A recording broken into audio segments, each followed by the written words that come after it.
मां शारद के चरणों में शत शत वंदन कर लूं। सर्वप्रथम मां शारद के चरणों में शत शत वंदन कर लूं और वीर प्रश्नी के माथे पर रोली अक्षत चंदन कर लूं। अरे धवल धरा करगिल को जिसने सुर्ख किया था शोणित से, उस दाता राम के कदमों वाली माटी का अभिनंदन कर लूं। दाता राम के कदमों वाली माटी का अभिनंदन कर लूं। मंच को प्रणाम करता हूं। इस मंच पर विराजित समृद्ध भाषा के धनी समस्त शारद पुत्रों को नमन करता हूं। श्रद्धेय राजीव जी ने मुझे भी आज आपसे रूबरू होने का अवसर दिया। मुझे लगता भाई साहब इक्को ज्यादा है इसका। भाई साहब माइका लाल, इक्को थोड़ा ज्यादा है, इक्को कम कर दीजिए। इसमें आवाज में गूंज है, गूंज नहीं चाहिए। मैं आपसे रूबरू हूं। मुझे बताया गया कि यहां पर मैं पुर्जा पहले भी हाजिर हुआ। शहीद दाताराम की यह धरती पुण्य पावन धरती, बड़े बड़े विद्वान यहां पर हुए। लेकिन साथियों मैं ये कह सकता हूं कि मेरे साथ आज आप सब लोग इसलिए भाग्यशाली हैं कि भाई श्री कुमार विश्वास का मंच को संचालन का सौभाग्य प्राप्त हुआ है और ये देश के नहीं पूरे विश्व के काव्य मंचों के श्रेष्ठ संचालक माने जाते हैं। इनके सम्मान में गुजारिश करता हूं कि आप तालियों से इनका स्वागत करें। बार-बार याद मत दिलाओ। मैं राष्ट्र की बात किया करता हूं, देश की बात किया करता हूं, स्वाभिमान की बात किया करता हूं। मैं आपसे स्वाभिमान की कुछ दो चार पंक्तियां निवेदन करता हूं। मैं उन शहीदों को याद करना चाहता हूं जिनकी वजह से आज आप कविता सुन पाते हैं और हम कविता बोल पाते हैं। कि जिनकी चिताओं से हुआ कल्याण हिंदुस्तान का, जिनकी चिताओं से हुआ कल्याण हिंदुस्तान का, उन्हीं से जो कर गए निर्माण हिंदुस्तान का। स्वाभिमान की चार पंक्तियां और निवेदन करता हूं कि रक्त शहीदी बीजों से फिर बाग लगाने निकल पड़ो, 57 के क्रांति ज्वाल से आग लगाने निकल पड़ो और इनकलाब के नारों को सम्मान दिलाने निकल पड़ो। भारत माँ का सोया स्वाभिमान जगाने निकल पड़ो, भारत माँ का सोया स्वाभिमान जगाने निकल पड़ो। 15 अगस्त को, 26 जनवरी को एक गीत आपने खास सुना होगा। वैसे मेरा ये पहला अवसर है जीवन में, 10 वर्षों में जब मैं कार्यक्रम की शुरुआत कर रहा हूं। लेकिन जहां कुमार विश्वास जैसे संचालक बैठे हों, निर्भीक होकर कविता पढ़ने का मन करता है। मैं उस गीत को आपके सामने कुछ बात कह के शुरू करना चाहता हूं। वो गीत आपने सुना होगा, दे दी हमें आजादी बिना खड़क बिना ढाल।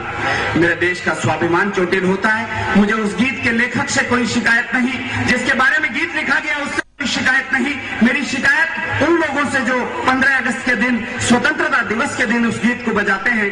क्यों खून सनी आजादी के बलिदानों को ठुकराते हो? क्यों खून सनी आजादी के बलिदानों को ठुकराते हो? क्यों बिना खड़ग व बिना ढाल के कायर गीत सुनाते हो? अरे कह दो, एक बार तो कह दो कि गीत नहीं ये गाली है और छाती से धार न फूटे तो धरती वीरों से खाली है। छाती से धार न फूटे। अरे वंदन कर लो अमर शहीदों के खूनी बलिदान को और वक्त पड़े तो मस्तक दे दो भारत स्वाभिमान को। बहुत अच्छे।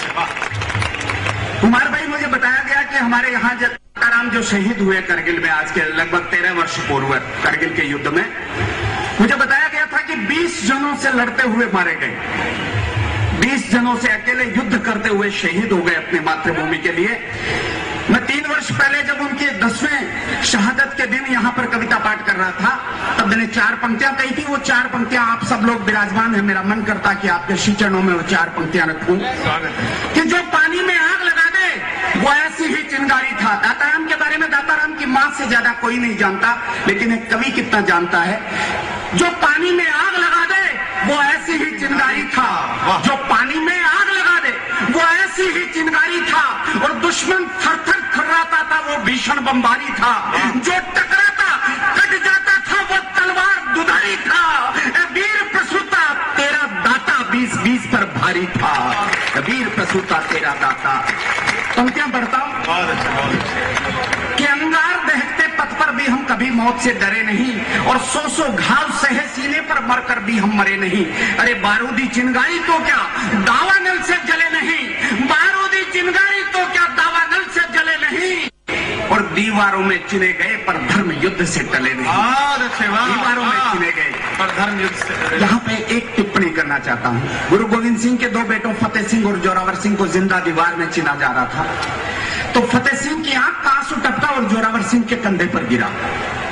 बड़े भाई की आंख से आंसू टपकता देखकर छोटे भाई ने कहा, हे बड़े भैया, जब राष्ट्र के लिए, धर्म के लिए शहादत का वक्त आया तो मैं आपकी आंख में आंसू देख रहा हूँ। गुरु गोविंद सिंह की औलाद की आंख में आंसू, ये मैं क्या देख रहा हूँ? तब फतेह सिंह का जवाब होता, साहब कि छोटे भैया, मेरी आंख से आंसू तब नहीं टपका जब यह फैसला किया गया कि हमें दीवार में जिंदा चिना जाएगा। मेरी आंख से आंसू तब भी नहीं टपका जब यहाँ घुटनों के यहाँ पर दीवार आ गई थी और घुटनों पर ईंट नहीं लग पा रही थी, तो ईंट को तोड़ने के बजाय तुम्हारे घुटनों को छीला जा रहा था, तब मेरी आंख से आंसू नहीं टपका।